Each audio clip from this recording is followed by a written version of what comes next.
हा भावनेचा विषय आहे. आणि त्या मुद्द्यावर आपण अनेक आंदोलनं देखील केलेली आहेत, अनेक भागांमध्ये जाऊन केलेली आहेत. आणि त्यावेळेची जी परिस्थिती आपल्याला दिसली, की मुंबईसारख्या भागामध्ये ही जी वाढती संख्या आहे, हे कितपत आपल्यासाठी धोकादायक आहे. एक तुम्ही विचार करा, जेव्हा टीसचा रिपोर्ट असा येतो टाटा इन्स्टिट्यूटचा, की 30% आपल्या मुंबईमध्ये रोहिंग्या बांगलादेशी वाढलेले आहेत आणि ते वाढतच जाणार आहेत. म्हणजे आपल्या मुंबईमधले 30% लोक पहिल्यापासून अगर रोहिंगे बांगलादेशी ज्यांना आपण ओळखत नाही, जे कुठून आले, का आले, कोणी आणले, याचा काही धानपत्ता नाही, पण ते मतदानही करतायत. आपल्या हक्काचं पाणी पण त्यांना जात आहे, आपल्या हक्काचं इलेक्ट्रिसिटी पण मीटर त्यांना मिळत आहे, सगळं मिळत आहे.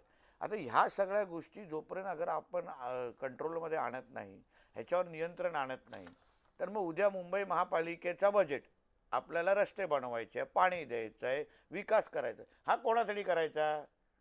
ह्या बांगलादेशीने रोहिंग्यांसाठी करायच्या, जे तुमच्या आणि माझा हक्काचं पाणी आणि मीटर आणि या सगळ्या गोष्टीवर येऊन बसलेले आहेत.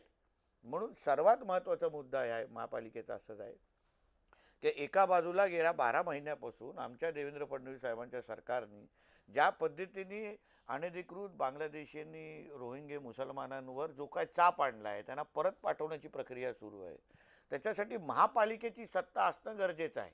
कारण का जेव्हा शहरामध्ये आणलं जातं, सर्वात पहिलं त्यांना राहण्याचं घर दिलं जातं, त्यांना पाण्याचं कनेक्शन दिलं जातं, त्यांना इलेक्ट्रिसिटीचं मीटर दिलं जातं. या सगळ्या परवानग्या ज्या दिल्या जातात त्या महापालिकेच्या माध्यमातून केलं जातं. जे काही अनधिकृत मदार, अनधिकृत मस्जिदी बांधले जातात हां आपल्या महापालिकेच्या रिझर्व प्लॉटवर, ते अधिकार पण वॉर्ड ऑफिसर आणि महापालिकेचेच आहेत.